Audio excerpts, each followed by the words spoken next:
All right, welcome to the Rocket Launcher podcast. This is episode 28, and I am your host, Supreme King, and I am joined here by my co host, and his name is. It's your guy Omazes. Yes, and you know what? I had a brain fart immediately because I said episode 28th, and I really think. Am I supposed to say the 28th episode, or just. Does it matter? Yeah. I I think don't know. it's the 28th episode or episode 28. Yeah, I don't know. Because I Episode said. 28. Started new traditions here. We episode 28th. 30 seconds in and I want to restart, but we're not going to restart. We're Yeah. just going to keep going. I am your host. I already introduced myself. What you're seeing on screen is the Forspoken demo that came out last week. My co-host's footage. We're going to talk about it as much detail as he wants to go into, and I'm going to ask him a couple questions. Other than that, he finished Gotham Knights. If you were still on the fence, he's going to tell you whether or not it's worth it. And then we're going to talk about the new Spiderman news later on. We're going to talk about Pokemon later on. We're also going to talk about our unofficial sponsor because there's some urgency there that you need to know about, or you might miss a game. Because I missed the game, and I think my co-host missed that game too. So we're going to talk about that, as well as Armor Core news and some updates from a few games. So we got some stuff to talk about here, man. You excited? Are you excited? I'm excited. Sorta. Excited. I'm not excited about the winter. It's snowing. I'm not a big fan of that, but it's Yeah. okay. It's okay. I'm gonna need to calm down. It can snow and I ain't gotta go outside. But if I gotta go outside, I'm gonna need to stop. Every now and then I got to drive somewhere, so Uh-huh. it ain't so much. It's everybody else is like, Yo. they can't like comprehend, Drive. or it doesn't register to them that it's the winter yet. For some people, Uh-huh. literally right now, it doesn't register that it's the winter. But enough about that. We're gonna talk about Forspoken's demo. You know, Yeah. it's right here on the screen. This is your footage, and I remember for myself looking at the earlier footage, the footage that they took down and stuff. I was really just writing this game off, but it looked like it went through enough more polish since then, and it might have some hiccups here and there. I'm pretty sure you're gonna tell me, but I'm gonna give you the floor. How is this game? You got to play the demo first. I didn't play it yet. It was 30 gigs. I didn't have enough space. I'm still in God of War, deep in the game, and I want to finish that. And then I'll play this right before I play Hyrule Warriors: Age of Calamity on Nintendo. But how is this, man? How is Forspoken? Forspoken is okay. Okay. So as you'll see, there's a few stutters here and there, but I mean it's an early demo build. It's fine. You Yeah. kind of get through it. They kind of throw you into the game without a lot of the context of what's Okay. going on. So they just kind of like they're like, That's good here's the for a demo. Forspoken overall story, Yeah. which they kind of already told you within the credits or the trailers for it, and then you get thrown in and you're just kind of fighting zombies. And you're like, oh okay. And then like birds show up and you fight like there's like bird people and zombies. And you're Hmm. like, all right, and just kind of dealing with it. The magic based attacks are pretty cool. They have two sets, so one is like more ranged, blasty ones, and then the other side is like more melee, fire swords and things like that. And you can like cause the field to go on fire. I found the fire ones to be a lot more useful. Yeah, I saw In the you had like game, the Ring of Fire a couple times. I saw. yeah. So with this game, how do I put this? It's fine. I don't think it's gonna be a day one buy, right? Maybe when it's on sale. Okay. Um, the now, as you know, I'm okay sometimes with cringy dialogue. I know a Yes. lot of people aren't, but I I'm remember okay. this game got some smoke when they released that one trailer where the girl was trying to like the actress for the main character was trying to sum up what was going on in the game, and Uh-huh. it was enough to throw people off. This was like right after they got rid of that other footage, and it was just like, okay, Forspoken is kind of going in a bad direction when it comes to their like promotion of this almost. Yeah. because it was just how she was talking. Because I guess she said something about she's doing this and she's fighting dragons. I remember because that kind of made me cringe when she said it. And it was like how she was saying it. It was like it sounded like she was trying to make it seem like, oh my God, I got to deal with this, and oh my God, I got to deal with that. But it just came off so cringy. And it like killed some of the hype for it before we even got to the point where it was known that it was going to have his demo and stuff. But yeah. So with that, and like, if I was just thrown into all of a sudden some fantasy world, I just woke up there and I had to take down a dragon, I'm probably going to also go, oh my God, I just fought a dragon. Right? So like certain cringe lines that make sense within the context, like you would hear that. Yeah. I'm okay with. So it's not like, oh, the game sounds cringy. That's not an instant like, I'm not going to watch this now as long as or I'm not going to play it as long as it fits. You know, they could, I was just going to say they could, bring the girl in, let her redo some of those lines and give her a quick $4,000. Yeah, there you go. 4,000 and no more. Yeah, that's all you get. The thing is her and this bracelet talk too much, and it ruins. Yeah, I remember the bracelet. The game was so corny to me. Like you got this bracelet that taught. It didn't have I could see if it was high on life where you got a face with it on the gun. But it didn't. It was just a bracelet. It was just a bracelet, but it would be like other things. Like you're surrounded by a bunch of enemies, you kind of get hit, and then the bracelet's just like, "Hey, well, you don't want to get hit," and she's like, "Oh, I know, I'm trying," and it's like, "Don't do that. You're surrounded. Fight. Focus on the fight." And it's like it feels like the game is uncomfortable with silence. I think that's the issue. So it's just there's like slight music playing in the background, and all you're doing is like from that little trail from walking to getting into this house, there was about like 5 dialogue conversations between her and the bracelet. And it's like you don't need to keep talking. And silence is okay. Like it is fine to just take in the world and like talk. Like there's no reasonable reason why these two would be talking right now. Like relax a little, just walk. Square Enix has like a long-term relationship with PlayStation, but I think that's more of a PlayStation thing where it's almost, I don't know if it's mandatory with them, but with PlayStation, a lot of the games was always like they need to try to give you a hint. And like the person, if they don't have a second person there, they're talking to themselves to give you the hint to say, go forward. Like, I remember there were certain moments in the game, I think even God of War, I think it was, where somebody, like your secondary character would be like, I guess that's all we need to do here. And it's like, in my head, I'm like, how would you even know? You following me. You ain't supposed to know that. I get annoyed in stealth games because I'm slow with stealth. Like I'm overly cautious with like stealth games. So it gets really annoying when I'm trying to hide in stealth and the character keeps going, all right, I just need to make it to that generator. It's like, shut up. Like, let me get there when I get there. Like, I'm going to get there. There's no time limit. Yeah, I was already thinking in my head Last of Us right before you said a stealth game, because that was another one where it was like, if you killed every zombie in the area, all of a sudden the character starts to talk a little bit and they want to like stand up. And it's like, because they instantly start getting in the crouch position whenever you're in an area where it's like zombies and stuff, you got to clear the area.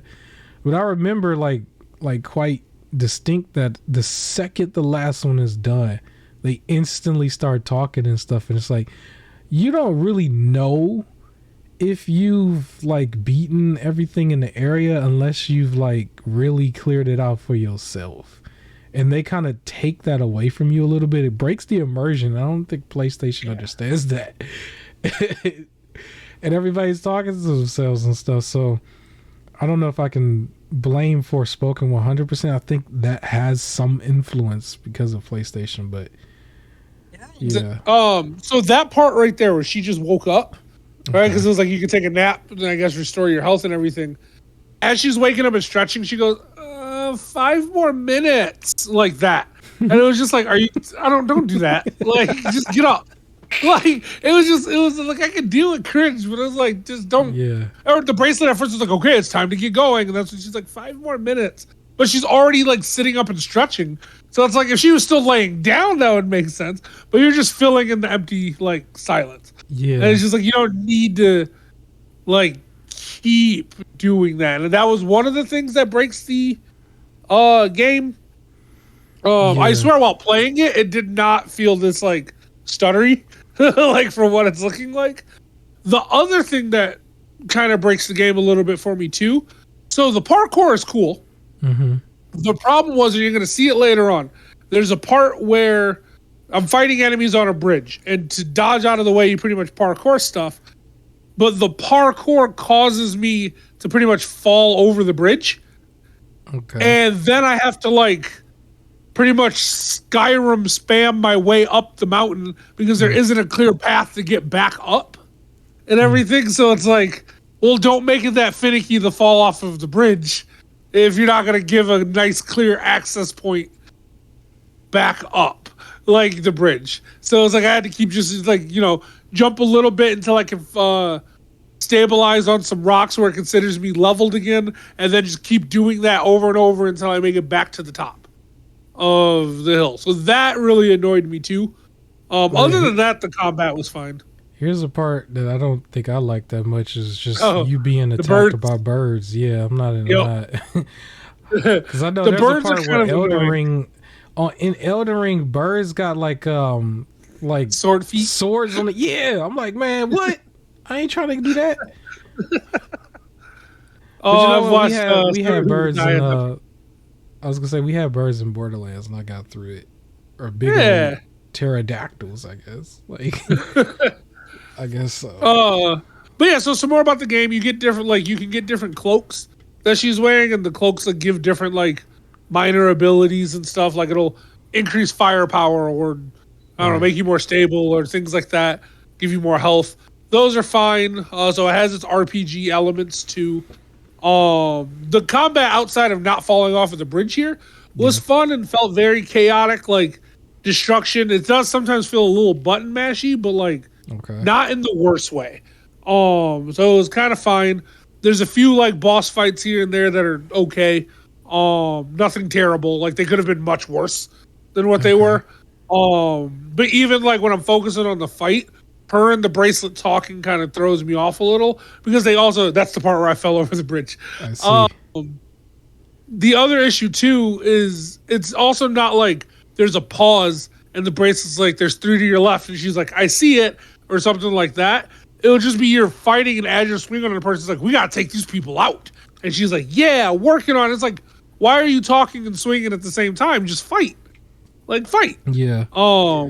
I remember earlier on when they showed that one footage that they deleted, the part that did turn me off was the talking because when she was fighting, what you're seeing on the screen had a different tone from her talking. Like she still was talking normal. Like I remember we talked about like the Spiderman thing where they had a whole nother set of lines for when he was web swinging and it sound like he's web swinging. Where for her, it sounded like she was still just kind of just standing there maybe, but she's like doing all her stuff. But at the same time talking. Yeah. So I was like, that's not really consistent. And I guess that's what they're doing again. So that's why I would even prefer like hold off the talking for when you're just kind of like walking like casually, not even running. Like, you could do it then. And I'm not saying it needs to be pure silence. Like, I get it. You're going to talk.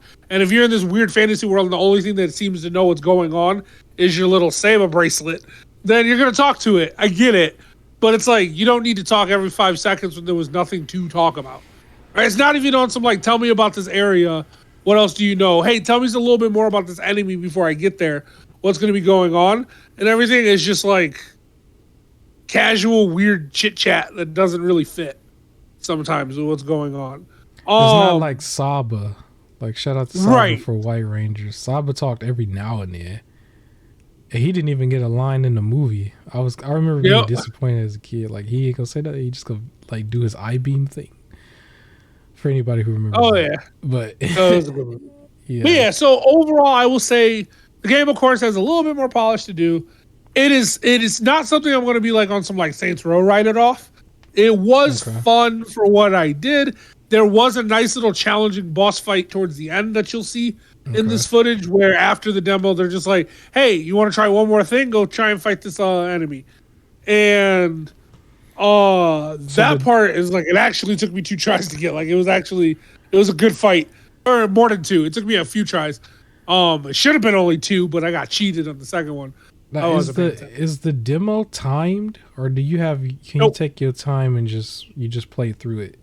You can take your time. They just give you like an hour's worth of gameplay Okay, and to do then it. So can you go back and play it again as many yeah, times as you want? yep. You Okay. can play it again, and it is open world ish. So Okay. I was, for the most part, kind of following objective stuff, but I could have just went in other directions too. So I Just could have look extended around. this a little bit longer. Yeah. Okay. This is where we get the boss. And It's again, the I feel like boss. some of these will have a little bit more impact within game, because you'll know who they are. Like, she just kind of showed up, and it was like, oh, okay, I guess I gotta fight her, Yeah. right? But like the way her and the main girl in the bracelet are talking, it's like you went to this bridge to fight her. So again, yeah, it'll be context. I do, least- like I said, the spells I think are pretty cool. Yeah. Dodging is important. So the combat does, like I said, even though it's button mashy, if you sit there and just button mash, you're gonna get hit. Like, you got to Right. time things out and dodge correctly. I And noticed. sometimes you're just gonna have to wait, like let them complete all of their little fighting mechanic like moves as you just keep moving, and then take your spots when you can. Yeah, I noticed that you rely a lot more on the like melee combat. And Yeah. at first, all the promotional material never really showed that. They always showed her doing like these big magic things from a distance. And Yep. so this is like the first time I was seeing actual melee combat. The melee combat actually excites me a little bit more because I know a lot of games try to take elements from Souls games and stuff when they do boss fights, and this reminds me of like that a little bit. Even though they're moving quicker, it's like Yeah. I was always more of a dodge melee build person. I'm not one of those weak dudes who only use magic. Dang. But I'm not. Dang. That's Tell us how why- you really feel. Because I was really like that's how I thought about it from the get go when they showed the trailer for the demo of this demo. I was like, everything looks like it's a wannabe Souls game for somebody who only used magic. And I'm like, but Yeah. I'm not one of these weak streamers going into Elden Ring right away. Like, I wanna play. I played up close in all of it, except for Remnant. You know, because technically Yeah. you had guns, But but so did they. So that's fine. yeah, I thought it was gonna be on easy mode. Honestly, when we first started Remnant, I was just like, "Yo, Dark Souls, but we could do range stuff better." Yeah. And then when they shot me from a range, and I was like, "Wait, hold on! Hey, I was supposed to Yeah. have the advantage here, not you." Oh, yeah, but yeah. So for this game, I do like the melee. Some of the more range stuff. yeah. Even though you can lock on, you still have to, of course, aim correctly to hit. And I felt like in like a boss fight, because you only have a certain window before you can hit, I began again trying to figure out the game. I'd miss like 2 out of the 3 shots. Whereas for the melee, I could get 3 solid hits in and then back out. So I was definitely preferring the melee stuff. And I Yeah. thought the abilities just look cooler. right. So right. like each one is like, you have your fiery melee, and then it has 3, at least from the game unlocks, 3 like special skills. So that's where you saw the swords floating around me, or I was throwing a fire spear. And then there was like another one, I think a shield.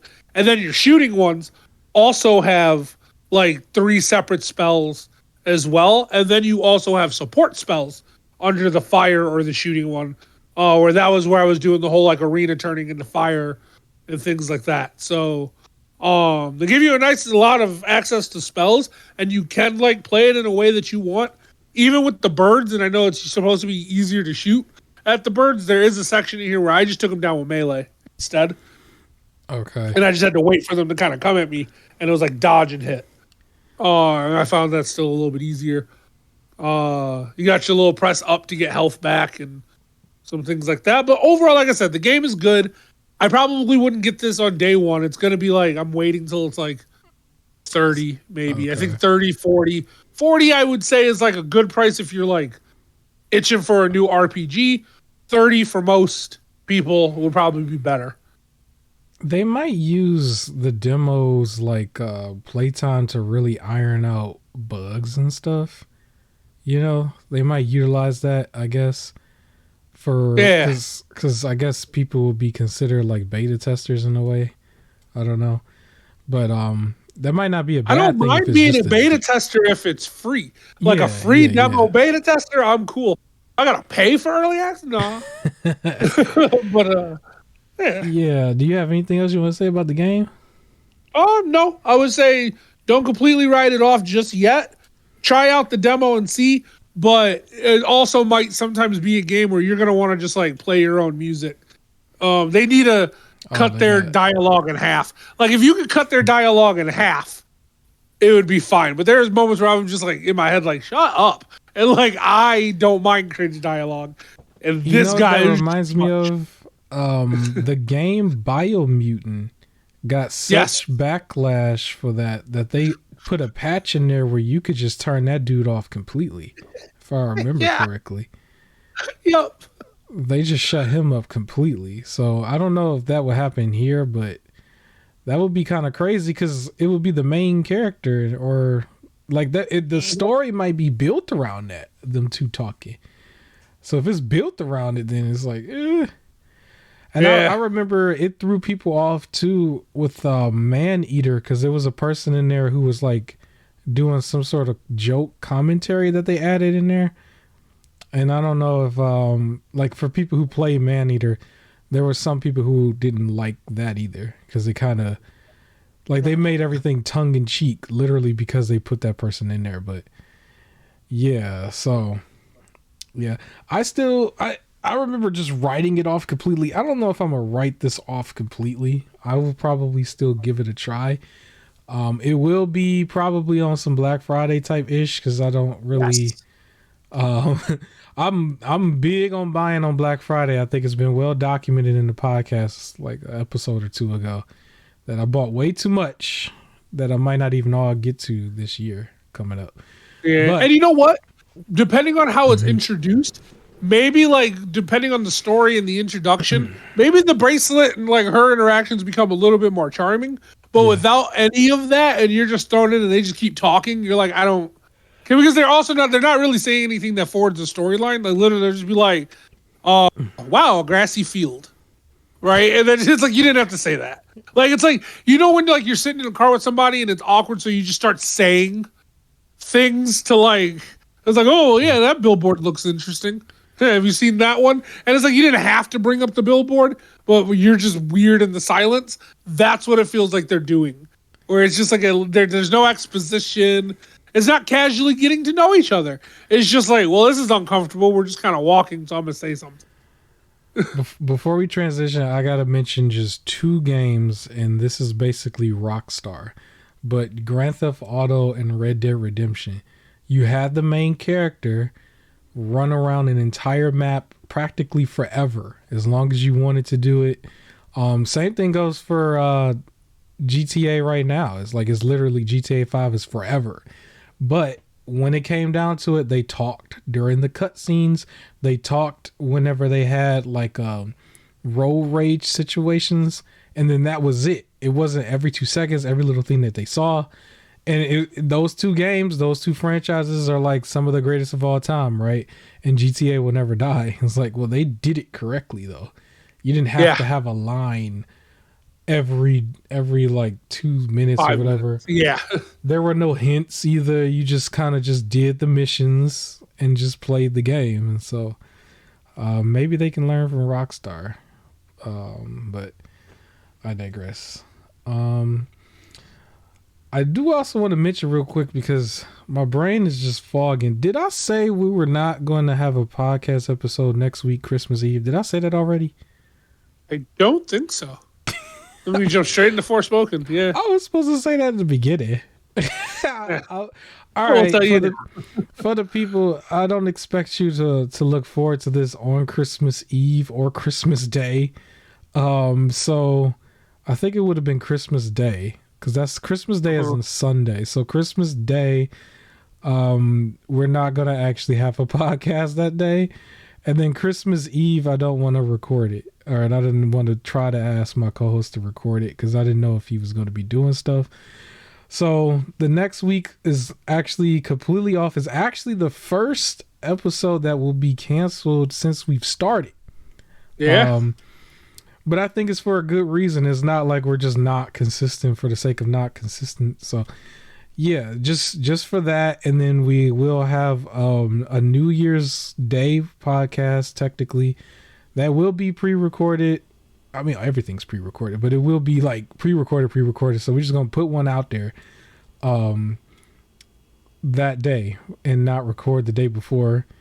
You know what's funny? I don't know what your plans are for New Year's Eve night, but I remember thinking like we probably could have still recorded right then and there because nothing happens that early in the day. Everybody's doing stuff Also true. As soon as it's like 10 p.m.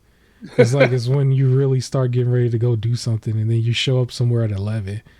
And you're out there until like 1 or 2 in the morning. So technically, you probably could have, but more time to game, more time to do whatever you're going to do anyway. So yeah, we will be returning New Year's Day. There will be a podcast releasing, and then afterwards, I guess everything should just go as normal. And we're on a case by case basis. We play as things go. But yeah, that's all I just wanted to mention. So Christmas Eve, don't expect the or Christmas Day, don't expect the podcast, but you might still get content from me. I think I might still ramp things up. It might be some goofy little stuff, but you might still get something from me that might drop that day in replacement. So yeah, and then the next thing that we're gonna probably go over, I did want to talk to you about Gotham Knights again. I know we probably beaten that horse dead. I know I definitely beaten God of War versus Elden Ring dead. My whole channel is beating that dead. But you finally finished the game, and now you can give us a proper, not necessarily a review, but maybe just, well, I guess maybe it is a review. I don't know, but go ahead. So Gotham Knights. I've said a lot of this stuff already, so I'm not going to like heavily repeat, and this is going to be really short. I enjoyed the game a lot. Right. So I've officially beaten it. I have not played the heroic assault mode with the 4-player co-op thing. I'm talking about the main story and things like that. And storyline wise, I think they wrote a nice story. What I like is, without spoiling too much, but if you've seen the trailers, you know, okay, this game centers around the Court of Owls. Mm-hmm. If you know anything about the Court of Owls, it's all the resurrection stuff. So it does make Red Hood feel like a main character, because he would make the most sense understanding a lot of this stuff. So that makes me happy because he was my main. I do like the dialogue is slightly different depending on who you are. Okay. In the game, I think that's really cool. I know a lot of people say you want to switch as much as possible. And I would say, yeah, switch to try and figure out which player you really like.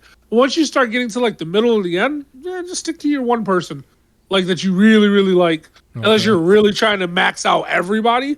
But I found myself, if I tried to force myself to play everybody, it was kind of getting a little more boring, where I needed to just play the one I want to play as and make him just really strong. So I was enjoying that a lot. It's not a game designed for you to play 9 straight hours in a day. I'm just gonna say that now. It's not one of those types of games. It is a game where you want to play it for maybe 2-3 hours and then stop. Otherwise, a lot of things will end up feeling extra repetitive. And if you think about with Spiderman, even though the story kept going and everything, the side quest people would complain. It's okay, after a while you kind of did everything for all the little side quest missions. Yeah, it was very repetitive. It was for Spider-Man though. The biggest thing was just the radio. That was just what it was. Where they kind of just told you all the units, we're gonna do the same thing again right here. Yep.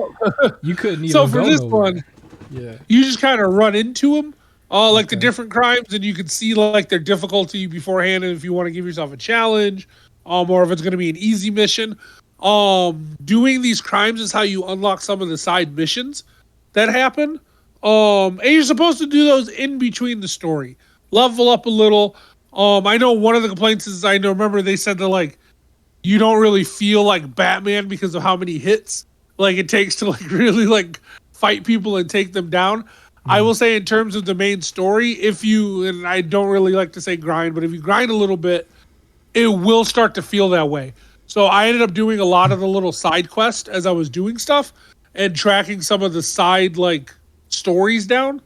But then I didn't realize when I got back to the main story, I was a little higher level than a lot of like the main story stuff. So I got to really enjoy the story. It was still a challenge. They would like push the enemies up a little to match your level, but like I was really strong. So it was like it was easy to take people out and like clear out crowds of people as like a Bat family member. So that it did feel rewarding. These birds on the screen, man. Oh But yeah, no, I remember. I just remember you had that footage where you had to fight Big Bertha or whoever her name was. Yes, it was like you had to keep beating on her and. Yep. So they do get a little annoying.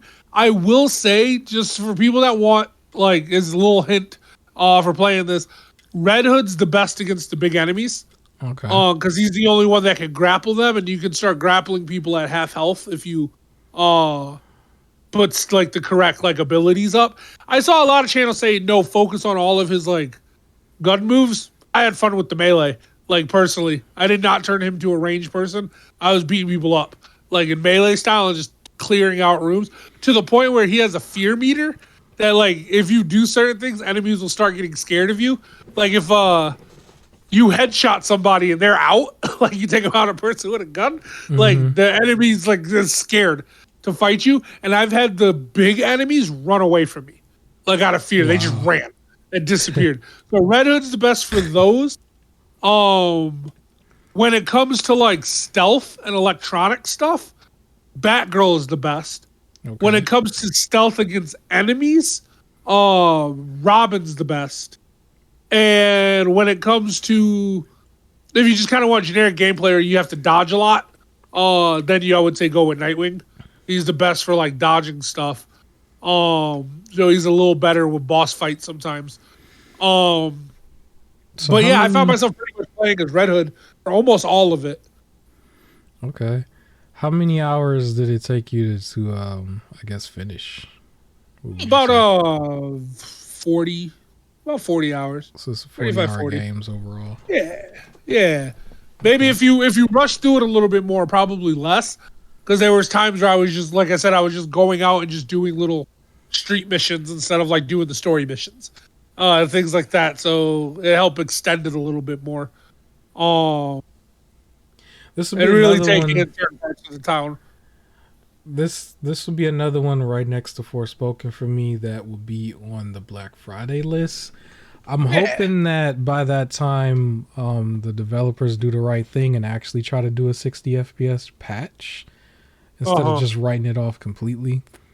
I digress if they gonna actually do it, but this will be another one that's on that list for Black Friday for me because I wasn't really getting to it right away. Plus, with the other the other superhero games, Marvel Guardians of the Galaxy is the one that come to mind. Like, they really dropped down so quickly. Like the amount of money, and this game dropped down quickly itself. But like overall, you talk about $10-15 for those games. So I'm assuming this one would be in that same category next year. So yeah, that's probably when I'm gonna grab it. But it should be fun. We could also co-op it. Sure. As well, like there are specific certain missions that I've seen where it's like this would be much easier if there was another person here. They try to like sometimes overwhelm you sometimes with like some of the enemies. And I got through it, but I feel like as certain players I wouldn't have been able to get through it. But some of the missions do take some strategy. So but yeah, overall I enjoyed the game. Well, speaking of co-op, I want to talk about this game real quick. The other big headliner for this podcast was actually just going to be Spider-Man getting the fall 2023 release date or release window. And I just released a video that probably should have just went live the past like 18 minutes as of this recording. And first of all, I just want to apologize for my lack of energy on that video, because I know it was lacking. Because the second I went into like editing it, I was like, all right, you know what? I either gonna put this out or I'm gonna delete it. And I was like, you know what? I'm just gonna put it out. Whatever. It's just to talk about Spider-Man and the release date, but I just felt like my energy was low. It was like really early this morning when I did it, and I was kind of still tired because I had like a grueling work week. But whatever. Whoever watches that, I do thank you anyway for at least putting up with me and my not so good content sometimes. But the biggest thing about it was still that this game is set to come out towards the last quarter of 2023, and I think that this is going to be locked in at that time. I don't think that they're going to need that much more time, similar to God of War Ragnarok, whereas like you already had the base and you've had time to work with the base, and for them they've had time to improve that base anyway, because they did Spider-Man Miles Morales. They had enough time to tweak Miles Morales, as opposed to like when the 2018 game came out. Like there was like 2 years in between, right? And so now you're looking at another 2 years to 3 years in between from Spider-Man Miles Morales to Spider-Man 2. So they should have plenty of time to work on it. I would imagine, wouldn't it make sense for it to still kind of have the same map? Like they're for sure. 'Cause you're still in New York. It's the only thing is if they expand a little, because Peter's Queens and yeah, Miles is Brooklyn, I think. So because the last thing they did was they made it in the winter, and it's like, well, now would you just put more detail in it, or like unless they let you visit all 5 boroughs and everything, so now you can go like Bronx, Brooklyn, like travel a little more, or it depends on if they want to focus in between Queens and Brooklyn. Is it going to be an in-between where now they're in New York City instead? I don't know. They might do that and detail like a new map. Or you have to take a little bus system between Miles' home and Peter's home. I don't know. But it should for the most part be really similar. We also know that it's next gen only, so I would imagine that it's possible that the bus system thing might either be extremely shorter or just done away with altogether, because it should have no loading times, because they keep talking about no loading times. But so you want to no loading? I liked the subway scenes because they were like, you don't really need them, but like whenever I did take the subway and his like the way he interacts with other people, where he's just like sitting there and he like waves, it was creative, or he just does like a little backflip for no reason. I liked it. Was just because I was that person that walked around New York and pressed triangle to high five like random people on the street and like chat with them. So it was just another place where I just got to interact with people. I don't mind it being there. Yeah. Yep. So yeah, the Spider-Man is coming out in the fall. So in my mediocre video that just got released 15 minutes ago, I mentioned that I was wondering if they were going to go fully co-op or partially co-op. I would imagine they would have to address co-op in some sort of way if you're going to have 2 Spider-Mans in it. Yeah. So I don't know how that would work, but I was mentioning that it would be cool if you were in an untethered like open world where one person's web swinging in one area, the other person's web swinging in the other area, and they can't say it's hard. Well, I mean, it probably might be hard to do, but technically Saints Row did it. Remember, like that one game, and we know they had elements that was taken from Saints Row, and I'm like, well, Saints Row or Saints Row 4, the Saints Row 4 remastered version or whatever, where we played it and you was all the way on the other side of the map, or even when they had like the place was looking like hell, you was all the way over on one area, I'm all the way on the other area. We was freely flying through or super running all the way over. So it's like, it's kind of been done before. So I would imagine, I mean, yes, different developers and different stuff going on, but just in general, it's been done before. And then all the battle passes and all these free to play, you all over the place with all these other people, right? So maybe they should be able to do it. I do think that it might be a little weird storyline wise because you would have to be in alignment. And I thought about like you and me playing, I would imagine that you're not waiting for me to co-op. You're going to play through the whole thing. So it wouldn't make sense for us to go through it. Because if all of a sudden we don't have a schedule alignment, it's like, I know this for you would be a big deal. So you're not waiting an extra week to keep playing, I guess. And so then I don't know how it would work for other people, but still, or maybe if they had like just a DLC where it's like this DLC is exclusively co-op, maybe. Yeah, you know, it could be that, or the only other option I can think of is like the host, and they're specifically one of the Spider-Man, and then they can bring in another person, and that person just has to play where their story is, where that person's story is the other Spider-Man. I also mentioned in my the abilities that are pre-unlocked already. Yeah, I mentioned also in my mediocre video. Will we have the ability to play as Venom or Carnage? Because I kind of want to see. I think probably not Carnage.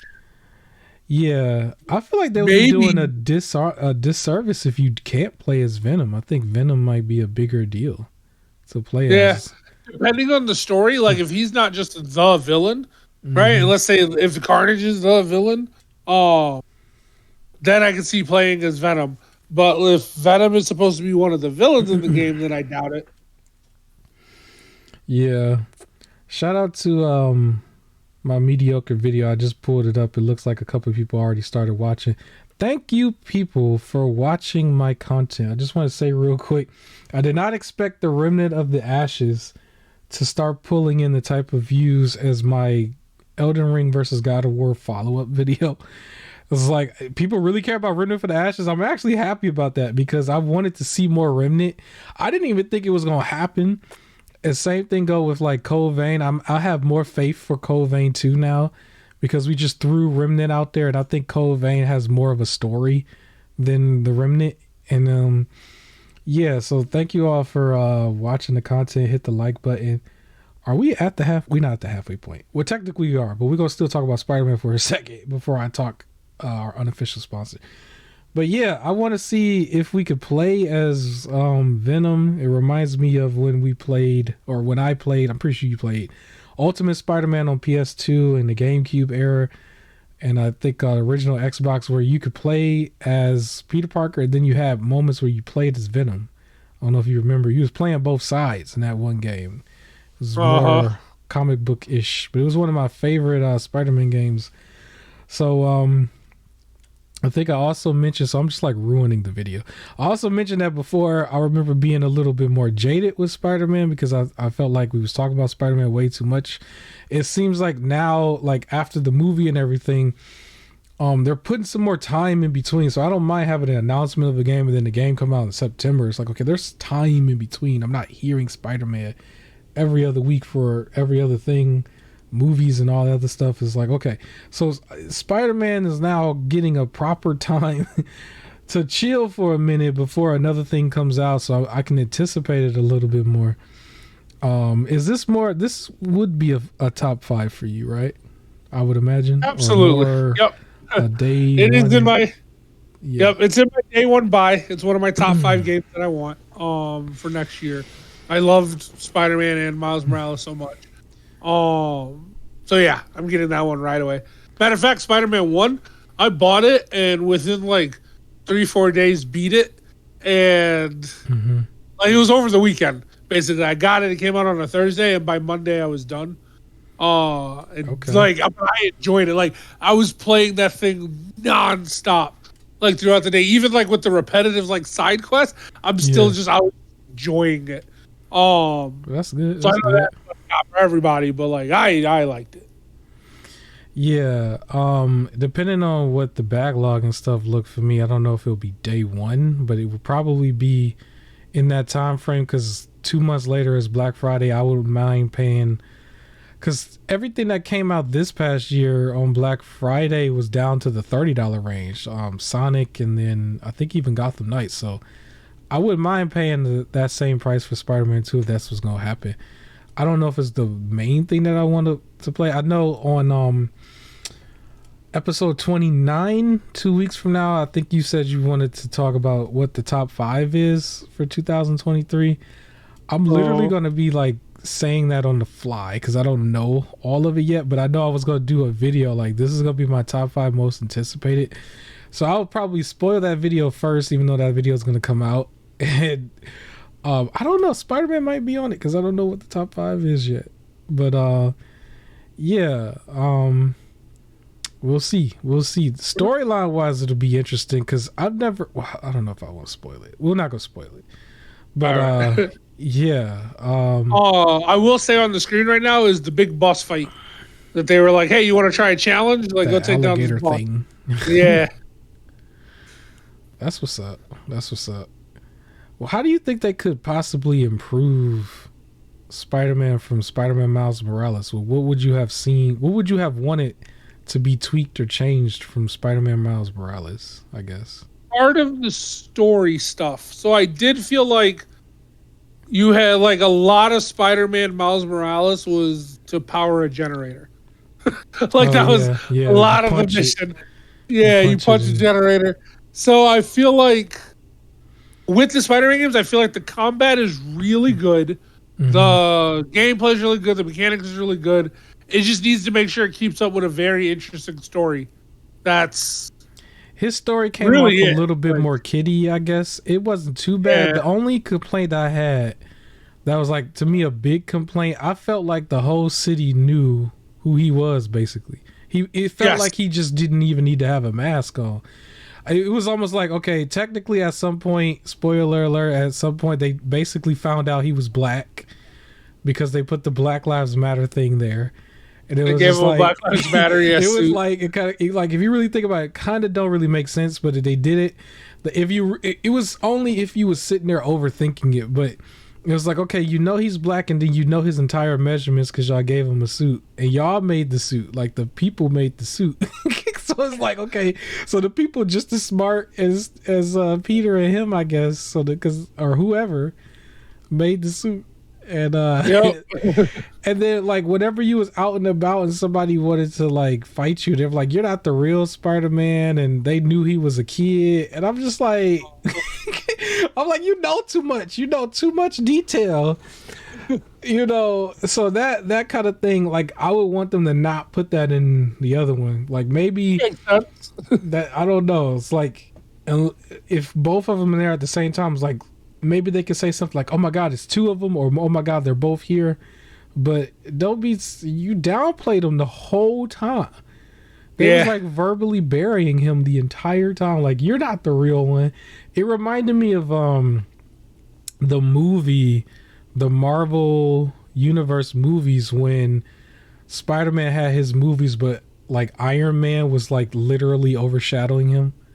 Like that's kind of what it reminded me of. It's not. I think the movie made it a little bit worse because it was like really in your face, where in here it's more passing. But it was like that I wouldn't want to see anymore. Basically, I don't have too many more complaints. Maybe just the same complaint that's a PlayStation thing in general. Just stop talking to yourself with all the hints, or slow it down a little bit. Yep. So there's that, but I also need Spider Cat to return. Well, Spider-Man, the cat. Yeah, the cat. No, that was my suit. I wore that suit. The cat would attack people. I need more of it. That was the great one. Or you could have an Avengers thing show up where they somehow tie in that it comes from Stray or whatever. Like that was the Stray cat. That'd be fantastic. So speaking of Stray, I guess real quick, I guess we can mention that Stray had 4 million players. Is this overall across all platforms? Or PlayStation specifically. 4.4 million. And the way they were able to calculate this was because PlayStation revealed one of the trophies in the game. Early on in the game, you have to like push a basketball and have it fall into a bucket. And you get a trophy for doing that. And it said 635,000 people got the ball in the bucket. That's what it says. However, what somebody found out is now on PlayStation for the trophies, sometimes they tell you what percentage of people were able to complete it.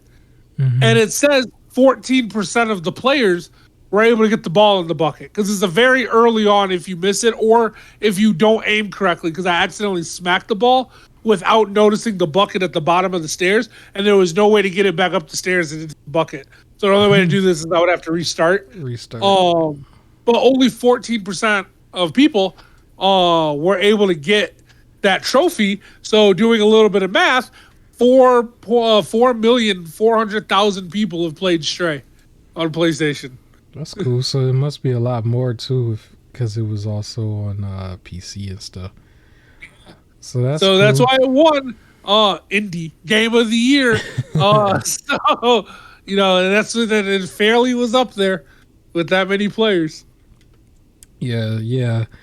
So I guess that's pretty good, and they weren't really money hungry with it or anything either. There wasn't a lot of transactions, or what do you call it? What's the name? Transactions.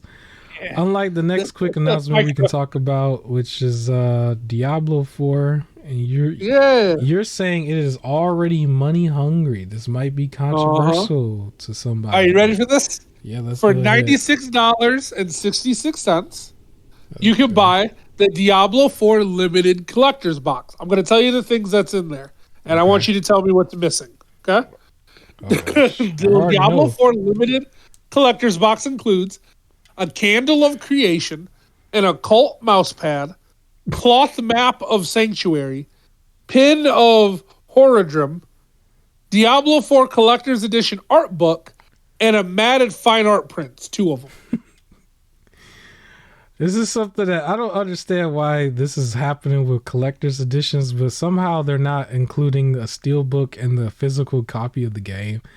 Correct. I don't understand why that is. It straight up says no game included. To purchase a copy of Diablo 4, visit Diablo.com. So I saw an article trying to praise this by saying you get the collector's box, and then you get to pick whether you want to buy the game or the digital deluxe edition or whatever. So that means either you have to spend $70 for the game, $90 or $100 for the digital, $99.99 for the ultimate edition, right? If you get all the extra things that'll be DLC, along with $96 for the collector's box. I want to go on record and say this because I've already made technically an exception with God of War because it was God of War. But any game that comes out with a collector's edition that does not give you the actual game itself physical with a steelbook, not just the steelbook and then you don't get the actual physical game, because a couple of them have done that now, but anybody that just literally makes a setup where you have to still buy the game twice, wait for a sale. Wait for a sale, because they're literally insulting your intelligence. You know what I mean?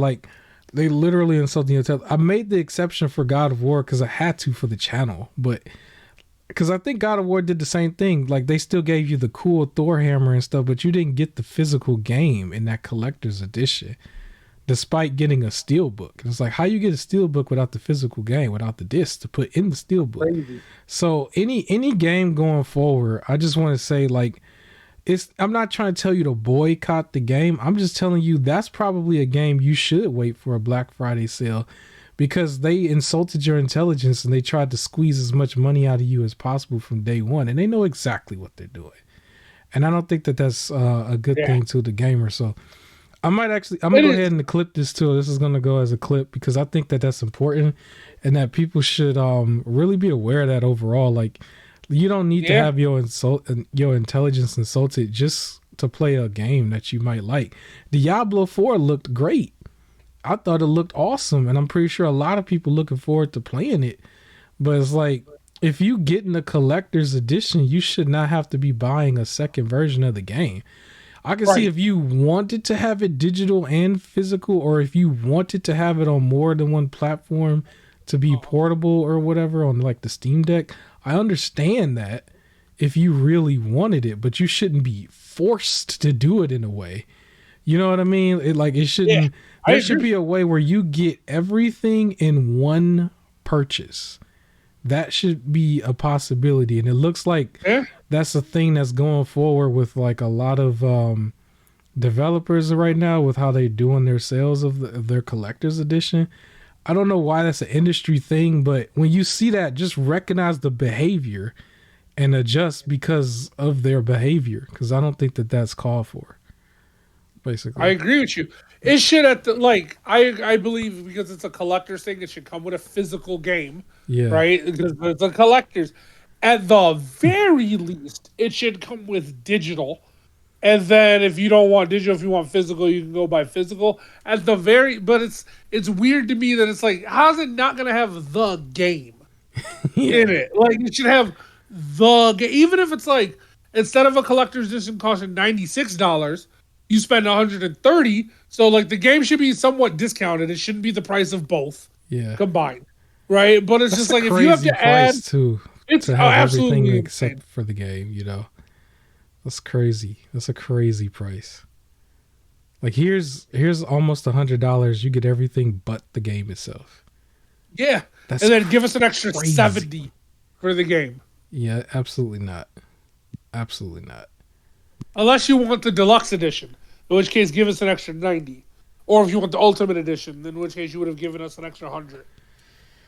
Yeah, so yeah, I'm against that type of business practice. I don't. It just comes off like a shady thing, you know.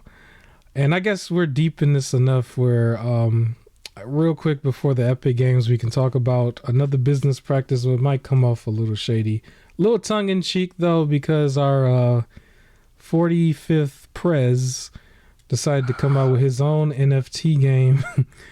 Oh, it's not a um, game. Sorry. it's It not a turns out it's game. just an NFT. I thought it was a game, It's an but no, it's just NFT. NFT. It's like cards. Because the way he described it, I thought it was like playing cards. Like not like a deck of cards, but like Yu-Gi-Oh style playing cards. But it turns out it's Yeah. not that. But basically, he announced he was going to have a huge announcement, and then the next day, his announcement was that they made NFT collectible cards of him that are supposed to like hint at like major things that have happened in his life. Right? So they're Hmm. inspired by, that's how he said, inspired by major events that happened in his life. But the first two Like that he getting showed impeached. off as he said that, Yeah. the first two that it showed was him with this like he had a his the American flag was like a cape, and he was in like a superhero like suit. And then the second one was it was an astronaut, but like his face was photoshopped into the helmet. And I was like, what do you mean this is supposed to be inspired by your life? I don't think you were an astronaut. Like Yeah. I was that's the part that threw me off guard. And then it was a bunch of other random images. And he's advertising it. Now, it is advertisement. I will also point out it is the funniest thing to watch Yeah. because as he's saying it, it's like you can buy my NFTs. All you have to do is go to, and then he says his website and then says the cost. But you can see that they're cutting like chunks in between. So it'll just be like, and all you have to do is go to my website, and then like it's another cut, and then another cut, and it's just like, does he messing up his lines? Like they had to keep like I cutting heard out the it was like that when he used to do the speeches and stuff every now and that's then. so funny.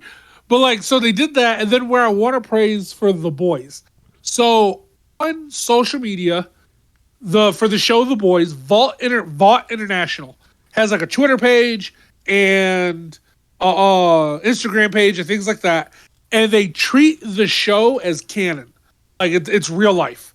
They Hmm. tweet in character, they Instagram in character. They would do things for the show. So if something crazy happened in the show, they would try and do like control and like damage control and everything on social media.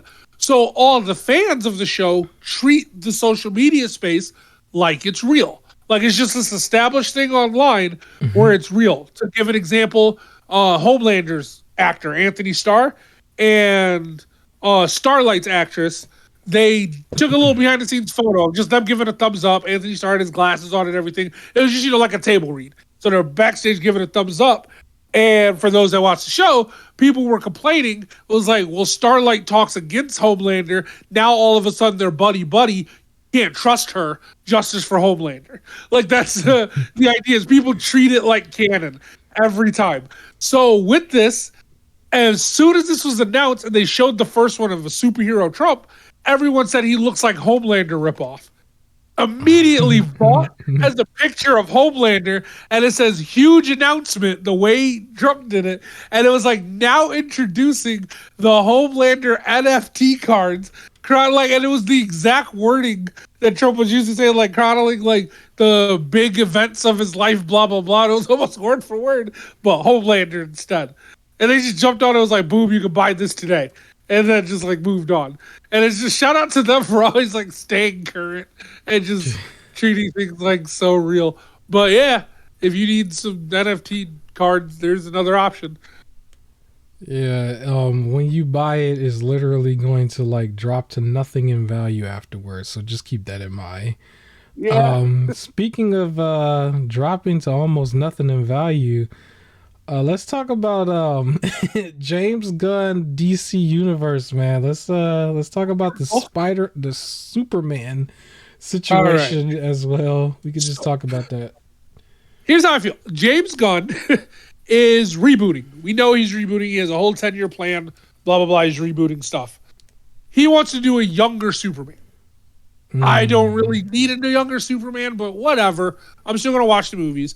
And in my head, I imagine if they're going to run forward with Robert Pattinson's Batman, then he probably wants a Superman that could team up with him, right? It's supposed to be younger, and you've already established Henry Cavill as being with Ben Affleck's Batman, an aged Batman. So you can't really just now have Henry Cavill with Robert Pattinson. Okay, I get it. You're doing your plan, blah, blah, blah, whatever.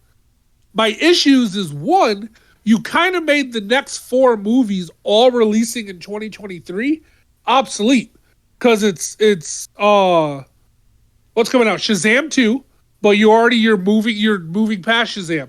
You're getting rid of them because you're restarting.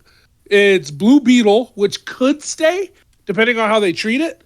The Flash movie, which was supposed to be the thing that resets stuff, but you already said that you're moving on from anything pretty much Zack Snyder related. And then Aquaman 2, which, again, you're replacing Jason Momoa as Aquaman because you're doing younger for everybody, right? Because you can't keep him as Aquaman and you can't keep Ezra as Flash because they are interacting with the Gal Wonder Woman, the Ben Affleck Batman, and the Henry Superman. And you've also dropped a Wonder Woman 3. So it's just the movies that come out next year are little one-shots that have nothing to do with anything, really, outside of maybe Blue Beetle. My other issue is, if you were going to do this, why announce Henry's return? That's the thing that bothers me. He could have been his one-off appearance in Black Adam just to do it, and you still have your 10-year plan of like canceling stuff, and you're just having fun with the remaining movies before you get serious to your plan or whatever. But Henry was told by Warner Bros. Announce your return. And then a couple weeks later, now James Gunn is like, never mind. And we're not going to have you return. That's the thing that upsets me, because I really like Henry as Superman. And it's like, I was okay with understanding you were moving on, but don't tease his return and then turn around and say, nah, never mind, we're moving on. Because then it's y'all still don't know what you're doing. And the whole issue is Warner Bros. Keeps fighting their directors. They fight Zack Snyder in every step of the way. They'll fight all their people. Then you say we're hiring Peter and James, and they're supposed to like run everything, and it's great. And your first thing is miscommunication. The first thing that happens is Warner Bros. Telling Henry to return, and James saying no.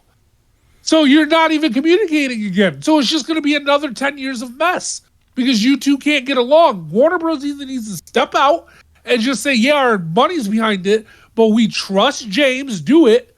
Or they need to be heavily influenced and tell James exactly what to do and not get mad if he leaves. But like, you have to be on the same page. And it's like, yeah, I have two Superman. I have Henry Cavill, and I like Tom Welling as Superman from Smallville. And it's just, you got rid of Henry, and I thought he was perfect for the role. It was going to be weird having Ben Affleck as Batman and Robert Pattinson as Batman. And they already announced the Batman 2. In my head, the way I framed it, because everything was all old school in the Batman, was that everything Robert Pattinson was doing is what led to Ben Affleck's Batman. He was supposed to be like a younger version of that, even though they don't look alike. But it's fine. It made sense in my head. Bro, I got the perfect backup Superman. It's perfect. It's perfect. Who's going to be your young Superman? The young Superman is Brightburn. It's perfect. There we go. He a few years older too. It's perfect. He already played it. He already knows it would work. He could be both. He could be evil Superman and regular Superman. He could do both. There we go. Why not? Brightburn, man. But in all seriousness, I think this messed with The Rock as well. I think The Rock was like dropping the character altogether. I think he doesn't want to work with DC either. Yeah. It's canceled. He wanted to fight Henry Cavill. Henry Cavill's gone. His thing is gone. He's not cameoed in Shazam 2. And Shazam 2 isn't going anywhere because that's getting dropped. He has to now drop Peacemaker, James Gunn, and the Suicide Squad because all of them are established with Henry Cavill's Superman in that group. And you're dropping them. So, like, you can't keep John Cena now. I heard that there might be a Peacemaker season 2. So it's a lot of that stuff is just going to wrap some stuff up and then go away. Like, so it's just, but The Rock. I don't understand why DC was like so all over the place with their stuff. But yeah, The Rock, I guess they mentioned he unfollowed the the companies and stuff on like Instagram. He unfollowed Warner Bros. And Black Adam. Yeah, he was just like, so there goes that hierarchy. Yeah. So my thing is this. The issues with DC, where they're having the issues, is they didn't have somebody in charge to make sure just everything aligned. You had Zack Snyder, but you kept fighting him. So you didn't have anybody in charge to really make sure everything would align up correctly. When James came in, I was honestly hoping that Flashpoint, like the Flash movie, would reset stuff so we could be like, the Zack Snyder stuff didn't happen if they really want to do it, but then they can keep the people that they want to keep. But he's like, nah, we're just dumping everybody. All of them are now gone. And we want to start fresh. And it's just like, okay, then Flash should be the last one to come out next year. Everything else should be a wrap-up to end, and then the Flash is what the hard reset is. But that one's coming out in the middle. And again, it's like, so what's the point of going to see Aquaman? Like, I'm going to go see it, but what's the point of seeing Aquaman 2? It's a one-off, and it's not going to lead towards anything. And then you already know everything's getting rebooted anyways. So it's only coming out because of contracts. Yeah, so it seems like for a lot of their movies going forward, you would probably kind of Netflix everything and just kind of watch just because a movie for the night. But I don't know if you really... I mean, the hardcore still probably go out and see it and be excited, but I don't know. I don't know. So I want to see where he's going with his mission. But some of the sequels he needs to not make false promises. Yeah. Ooh, yeah. He needs to stop making false promises. It's just justice for Henry Cavill, man. That sucks. It sucks. I really liked him as Superman. But he's been nice about it. Apparently, he's about to do some Warhammer stuff. Yeah, I was going to say there's a flip to this because even though he's not going back to The Witcher, he is still going to go back or going to be still in the video game area. So he's going to do something with Warhammer. I'm pretty sure this is very early news and it's probably like hot backup news where he's just like, I need work maybe, or I don't know. But I like to see what goes with that. Because here's what happened. There was another actor. And I can't believe I'm blanking on his name. He's like relatively popular. He's done Game Awards stuff. Okay. His name starts with an R. This is like Indian dude with a British accent. He's done like horror game stuff too. And he was in the show iZombie. Good actor. And everything. But somebody in the comment section, please. Yeah, please help us out. But he instantly said, he was like, you know what, Henry? Let's do a Warhammer 40K thing. Then all of a sudden it was announced Amazon wants to pick up Warhammer 40K, and Henry Cavill's name is tied to directing it. So everybody was going to the actor who was just like, yo, are you like a psychic or something? And he's just posting gifts and taking a bow and everything. But yeah, I'm interested to see. I just feel like he just said it. Now everybody's like, it's a thing. So I need to see more but I'm sure Henry will be fine. Picking up work, people like him. Well, Yeah, we'll see. hopefully when it comes out, it's epic. Hopefully, it's epic.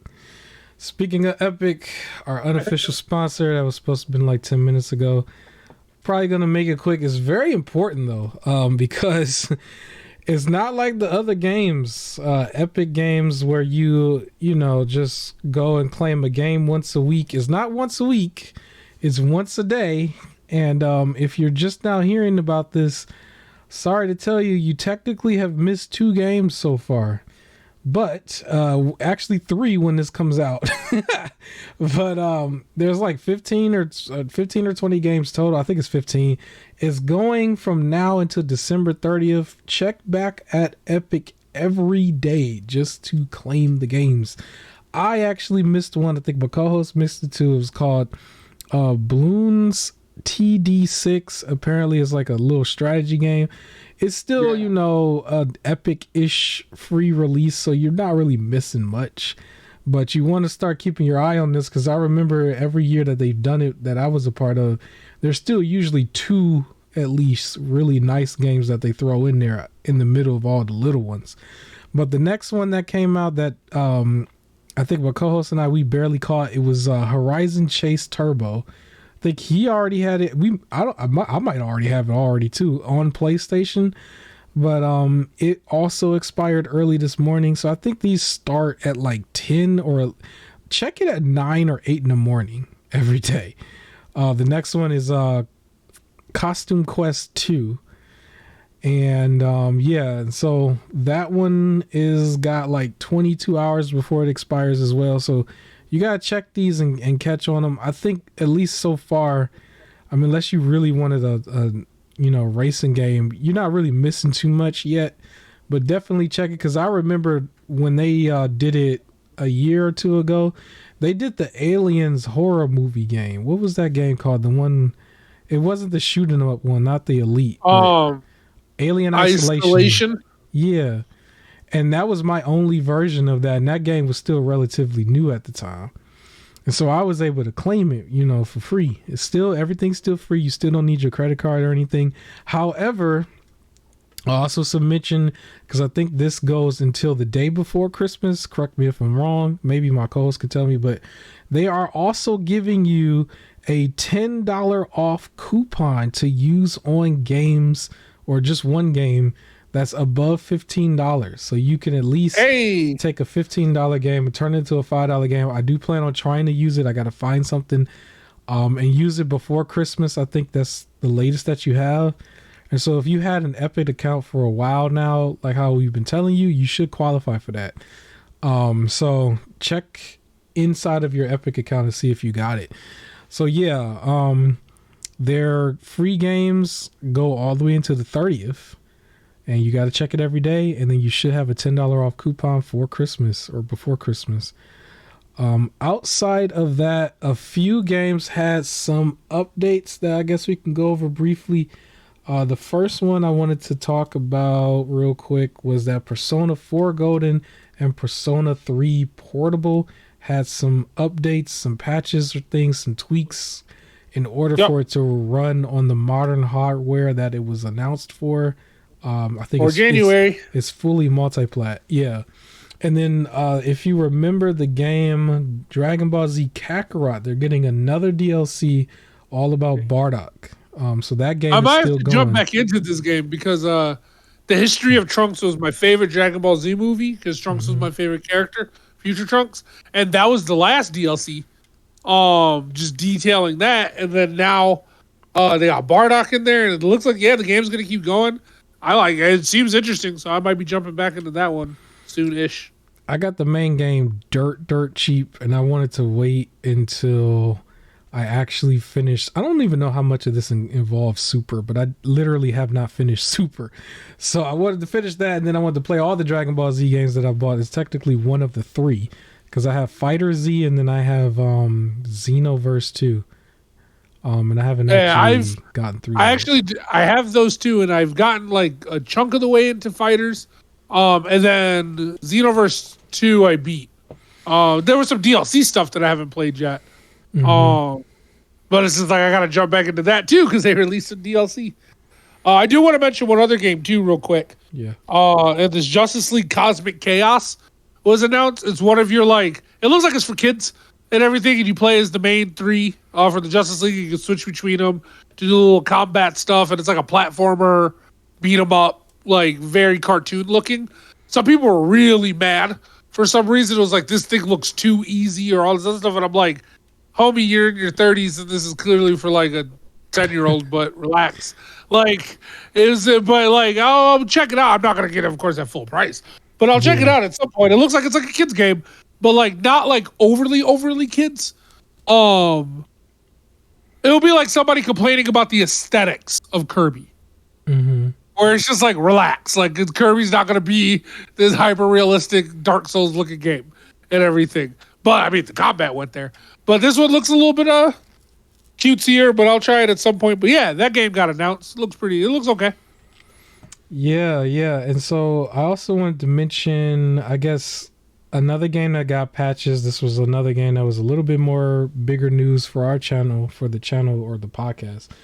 Callisto Protocol. It was very shaky at launch. It looks like apparently it is moving a lot better. It's improved a lot, and so the patches are working for it. Unfortunately, for everybody who rushed in as a day one player, you kind of was the beta tester, and so the game is playing better after you're done with it. But this was actually a game that I was going to play immediately, but I kind of just didn't.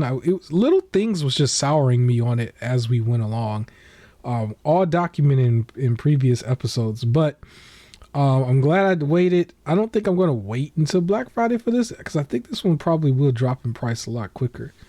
I still think it's worth the 30. No doubt, it's worth the 30.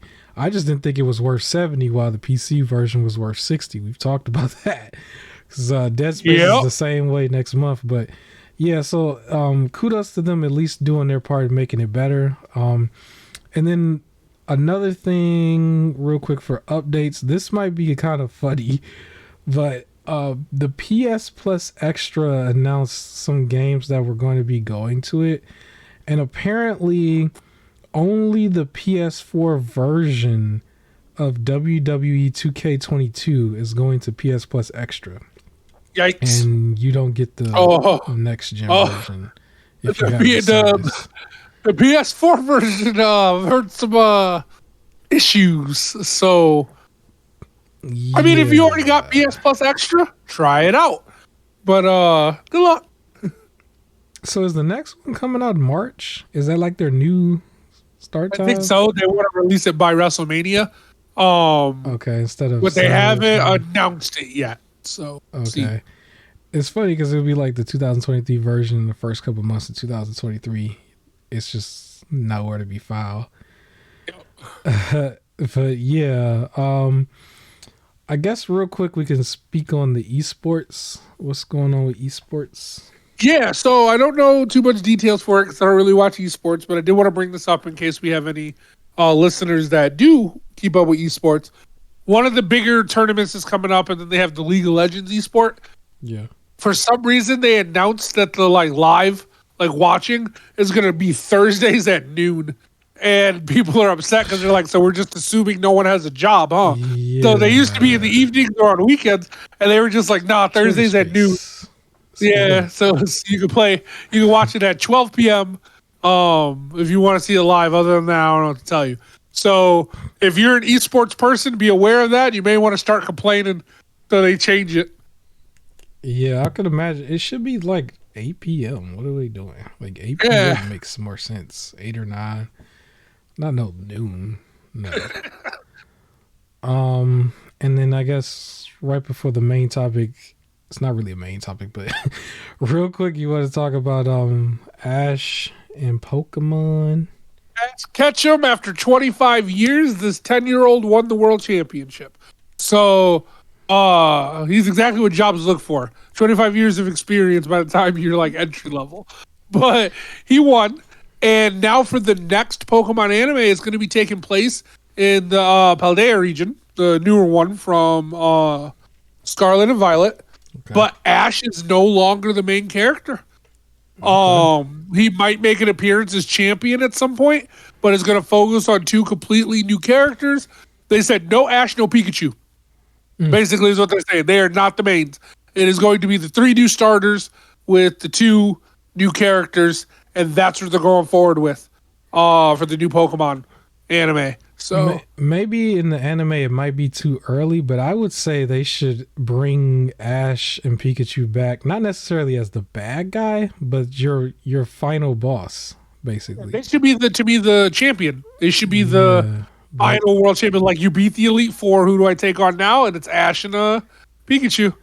I think that would be cool. But has they had the same voice actor this whole time? Maybe. I haven't been watching, so I couldn't tell you. But I just know when he was in Hawaii or the sun and moon area, he was all of a sudden a little more tan. He was getting that sun. okay. That's all I remember. All I know is that he for the old school, he should have like, got with Misty, married about now, but I guess not. They're still too young. However that goes. Each season was only a week in real life, but yeah. So kudos to him and the long-term fans, the crazy ones as well as the regular ones. I'm always hot and cold on Pokemon every other week. I'm not going to say anything about the game this week. I don't need to poke fun. They had 2 different voices. 2 different people? They had 2 different, for the American one. Somebody did 1 through 8, and then somebody else is doing 9 to present. And then, like, other places have, like, one or 2 people. But it looks like they keep relatively the same people. Oh, yeah, they're both women. Ours was Veronica Taylor from seasons 1 through 8, and then Sarah Nadachetti from seasons 9 forward. My mind was blown when I found out, like, the person who did young Gohan and all the way up to teen Gohan, technically, as well as Goku when he was a kid, was a girl. I did not know that until, like, at some point I just, like, I found out, like, I mean, Dragon Ball Z is, like, so old now. So it was just, like, when it was going, like, when you were first kind of watching the first few times, I didn't know that. And I was like, what? That was a woman? But Timmy Turner from Fairly Odd Parents is a woman. Does the voice, one of my favorite voice actresses. Tara Strong. Bart Simpson, right? Yeah. It's usually because, they could pitch their voice better for, like, a younger kid. Yeah. Like a guy could. And versus, if you get, like a kid, Judd, you do the voice. Right? Christopher Judd is Barry Manilow people to do it. Bart Simpson. Like, I want you to play a 12-year-old. I'm like, all right, cool. All right. Teacher, I do not agree. All right, our unofficial, just sort of makeshift main topic. We're just going to talk about Armored Core real quick. Very short podcast, but that's okay. Armored Core 6 will be mission-based and not open world. I actually feel like this is a good thing. Maybe y'all would disagree. You would disagree. Maybe the audience. But I feel like it's a good thing. But you're agreeing. Are you saying it does not need to be open world? Like, having like, you build your thing, you go in, you do your fight, and then you build some more. That's all it needs to be. I don't need to travel and find stuff and things like that. I think it's perfect. Okay. Well, I guess it won't be too long if we agreeing. But only thing I would say is I recently went back to look at Armored Core footage from some of the older games. It just doesn't look like it aged well. So that's why I was on the fence with this. It's like, it's not really a Souls game, but if they make it harder, the only other thing that it reminded me of is that it could be like Titanfall 2, but in third person, kinda. But I enjoyed Titanfall 2, but the main thing I enjoyed was when you was not in the mech suit. And they took the mech suit out and turned it into Apex. So it's like, I don't know, but maybe it'll translate. I don't know. But so I grew up on Armored Core because my godbrother used to play it. And it's a tough game. Like, yeah. You're gonna you gotta know what you're doing. You can't just go all out and start button mashing. You gotta dodge and all this other stuff. Now, of course, I was a kid. Like, I was like 5 when playing this, so like everything was like difficult if it wasn't button mash. Right. But I just remember enjoying it, and I'm happy that they're releasing a new one. Yeah, again, I don't need it to be open world. I don't need like randomly generated enemies that just kind of pop up. I want to know what I'm getting into to a degree. Especially because if I remember from correctly, there's so much customization that can go into your armor core thing that sometimes you're going to want to edit it to make sure you're ready to fight a specific type of enemy. Yeah. So yeah, I don't think it needs to be open world. Yeah, before we end it, I do want to mention real quick because I am going to talk about this in a solo vid too. Transformers. So at the Game Awards, they mentioned that there was going to be a Transformer game. I guess I should just say I don't want that to be open world either. Even though I'm advocating for a Transformer game, I'm advocating for the one that's similar to War and Fall of Cybertron. I don't know if it is going to be like that, but if after all this time they still wanted to do that, I'm all for it.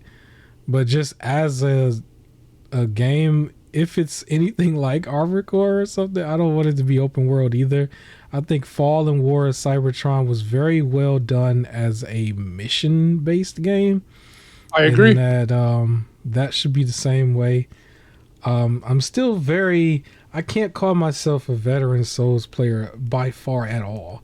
I'm still very new to it. I'm still enjoying it, but I don't know if I want to see that in robot form either. So I don't know if they're going to do that, but yeah, I guess that's the podcast, man. I don't know what else to say. Any other things you want to say? Anything before we move Sometimes on? Linear is okay. It is okay for a game to be linear. You know what? Very last topic real quick. Oh, you know what? All right. We're going to save this for the next one. We're going to talk about Wolverine, because I just remember I talked about Wolverine in that Spider-Man video that I was talking bad about earlier. I keep checking my phone. It looks like it's still getting views, so I appreciate you people who listened or watched it within the first hour.